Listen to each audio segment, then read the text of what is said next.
Centenares de millones más fueron víctimas de una opresión comparable con la que todavía existe en Corea del Norte, el último baluarte del comunismo clásico. Los sistemas económicos resultantes eran corruptos e insostenibles. El mundo entró en una guerra fría prolongada y extremadamente peligrosa. Los ciudadanos de esas sociedades vivieron una existencia llena de mentiras, traicionando a sus familias, delatando a sus vecinos, existiendo en la miseria, sin quejarse, y más les valía. Las ideas marxistas resultaron muy atractivas para los intelectuales utópicos. Uno de los principales artífices de los horrores de los Khmeres rojos, Khieu Samphan, recibió un doctorado en la Sorbona antes de convertirse en el líder nominal de Camboya a mitad de los años 70 del siglo pasado. En su tesis doctoral, escrita en 1959, defendía que el trabajo realizado por aquellos que no se dedicaban a la agricultura en las ciudades de Camboya no era productivo, los banqueros, los burócratas y los hombres de negocio no aportaban nada a la sociedad. Por el contrario, parasitaban el valor genuino que producían la agricultura, la pequeña industria y la artesanía. Las ideas de Samphan encontraron una buena acogida entre los intelectuales franceses que le concedieron su doctorado. De vuelta en Camboya, se le ofreció la oportunidad de llevar a la práctica sus teorías. Los Khmeres rojos evacuaron las ciudades de Camboya, expulsaron a todos los habitantes a las zonas rurales, cerraron los bancos, prohibieron el uso de la moneda y destruyeron todos los mercados. A un cuarto de la población camboyana se le hizo trabajar hasta reventar en la agricultura, en los campos de la muerte. No lo olvidemos, las ideas tienen consecuencias. Cuando los comunistas establecieron la Unión Soviética tras la Primera Guerra Mundial, se le podía perdonar a la gente su deseo de que los sueños utópicos colectivistas propuestos por sus nuevos líderes fueran posibles. El decadente orden social de finales del siglo XIX condujo a las trincheras y las masacres de la Gran Guerra. El abismo entre los ricos y los pobres era enorme y la mayoría de las personas se encontraban esclavizadas en condiciones peores que las que luego describiría Orwell. Y aunque en Occidente se supo del horror perpetrado por Lenin tras la Revolución Rusa, resultaba difícil evaluar sus acciones con cierto distanciamiento. Rusia se encontraba en un caos posmonárquico y las noticias acerca de un desarrollo industrial generalizado, así como de la redistribución de la propiedad entre aquellos que hasta hacía tan poco habían sido siervos, invitaban a la esperanza. Para complicar aún más las cosas, la Unión Soviética, y México, apoyó a la Democrática República Española cuando estalló en 1936 la Guerra Civil. Se combatía contra los llamados nacionales, esencialmente fascistas, que habían derribado la frágil democracia establecida apenas 5 años antes y que recibían el apoyo de los nazis y de los fascistas italianos.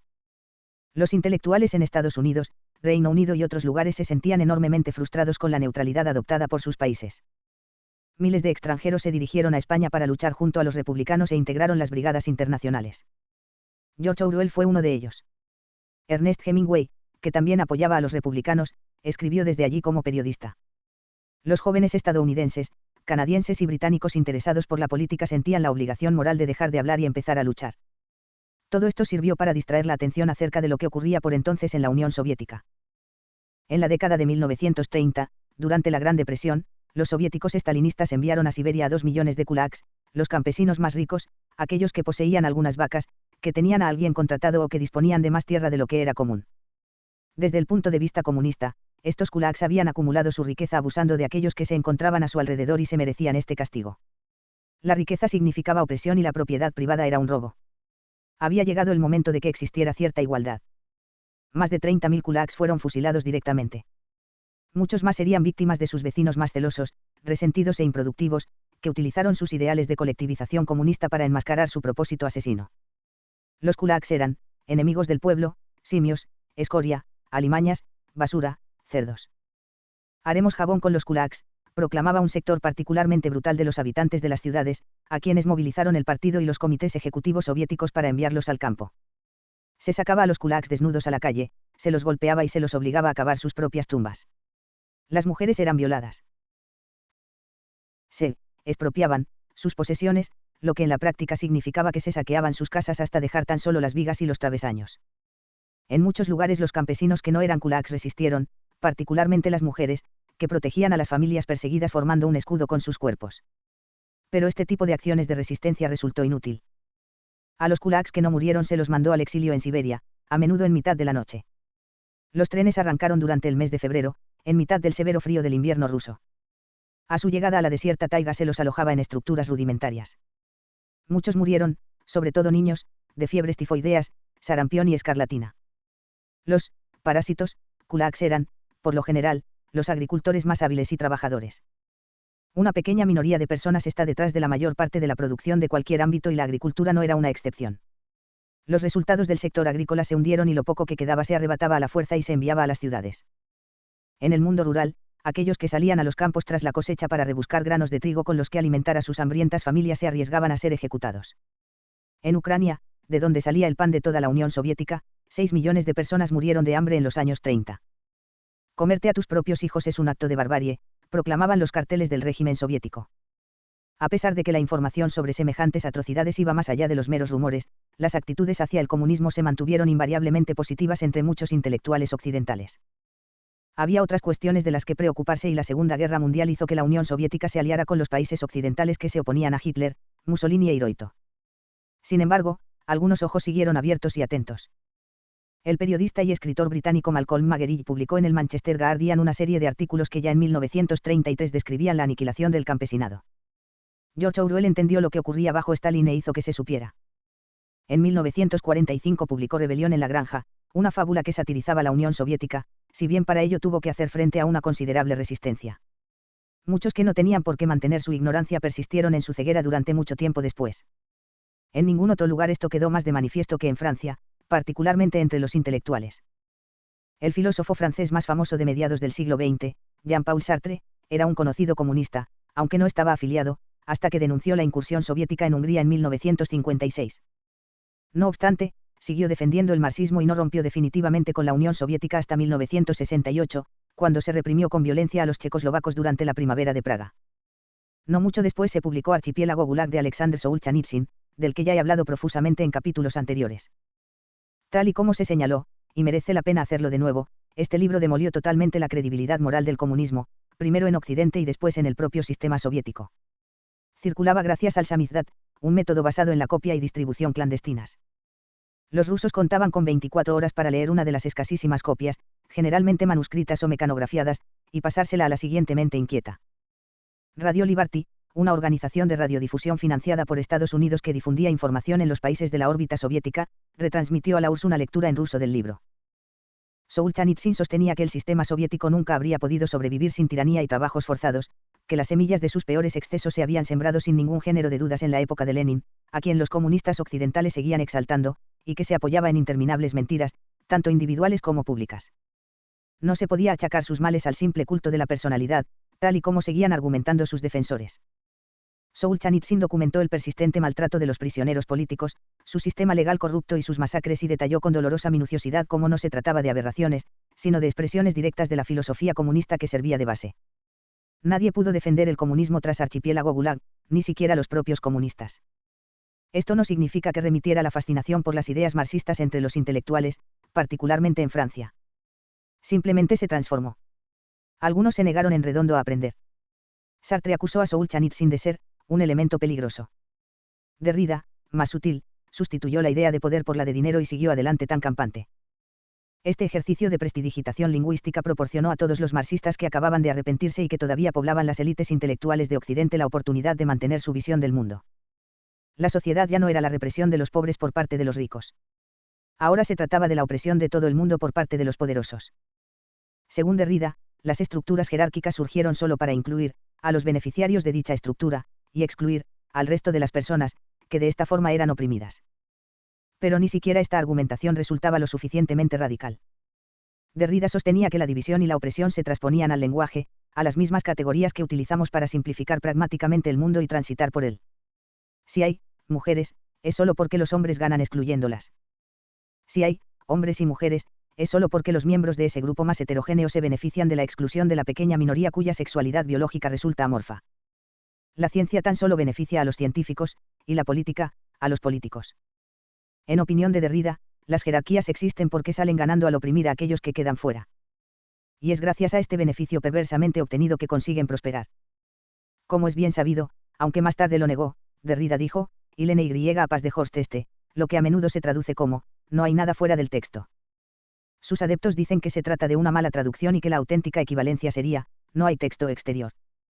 Sea como sea, resulta complicado entender esta máxima como otra cosa que no sea, todo es interpretación, y así es como se ha interpretado generalmente la obra de Derrida. Es casi imposible sobreestimar la naturaleza nihilista y destructiva de esta filosofía, que llega a cuestionar el mismo acto de la categorización. Niega la idea de que se puedan establecer distinciones entre las cosas por otros motivos que no sean el puro poder. Y las distinciones biológicas entre hombres y mujeres. A pesar de la existencia de estudios científicos irrefutables y multidisciplinarios que indican que las diferencias de sexo están poderosamente influidas por factores biológicos, para Derrida y sus acólitos posmarxistas la ciencia no es sino otro juego de poder que realiza aseveraciones para beneficiar a aquellos que se encuentran en los estratos superiores del mundo científico. No existen los hechos. ¿Y qué hay de la posición jerárquica y la reputación como consecuencia de la habilidad y la competencia? Sencillamente, todas las definiciones de habilidad y competencia las elaboran aquellos que salen beneficiados para excluir a los demás, para beneficiarse personal y egoístamente. Los planteamientos de Derrida encierran la suficiente verdad como para explicar, en parte, su carácter insidioso. El poder es una fuerza motivacional fundamental, no, la. La gente compite para llegar hasta lo más alto y se preocupa por el lugar en el que se encuentra dentro de las jerarquías de dominación. Pero, y aquí es donde, filosóficamente, se separa a los chicos metafóricos de los hombres, el hecho de que el poder desempeñe un papel en la motivación humana no significa que éste sea el único, ni siquiera el esencial. De la misma forma, que nunca podamos saberlo todo hace que todo lo que observamos o decimos esté relacionado con lo que tenemos en cuenta y lo que obviamos, tal y como explicamos en la regla 10. Esto no justifica la aseveración de que todo es interpretación o de que categorizar equivalga a excluir. Mucho cuidado con las interpretaciones de causa única y también con las personas que las formulan. Si bien los hechos no pueden hablar por sí solos, al igual que el terreno que se extiende a los pies de un viajero no puede decirle cómo tiene que recorrerlo, y aunque existe una multitud de formas de interactuar, e incluso de percibir, con un pequeño número de objetos, eso no significa que todas las interpretaciones sean igual de válidas. Algunas hacen daño, a ti y a los demás. Otras te colocan en una trayectoria de colisión con la sociedad. Otras no se pueden sostener con el paso del tiempo.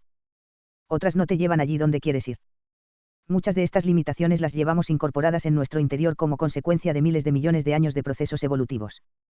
Otras aparecen a medida que nos socializamos para cooperar y competir pacífica y productivamente con los demás. Y aún surgen más interpretaciones a medida que aprendemos y nos deshacemos de estrategias contraproducentes. Hay, ciertamente, un número interminable de interpretaciones, y eso equivale a decir que hay un número interminable de problemas. Pero también hay un número verdaderamente restringido de soluciones viables. De otro modo, la vida sería fácil.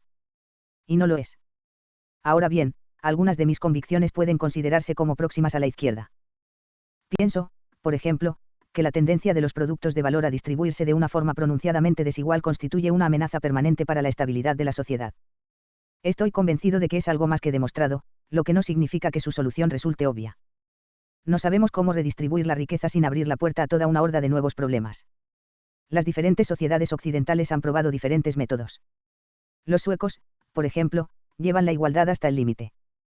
Los Estados Unidos adoptan la dirección contraria, dando por hecho que la creación neta de riqueza de un capitalismo salvaje engendra una marea creciente que permite que floten todos los barcos. No se cuenta todavía con todos los resultados de estos experimentos y los países presentan importantes diferencias entre sí. Las diferencias históricas, de área geográfica, de número de población y de diversidad étnica complican enormemente las comparaciones.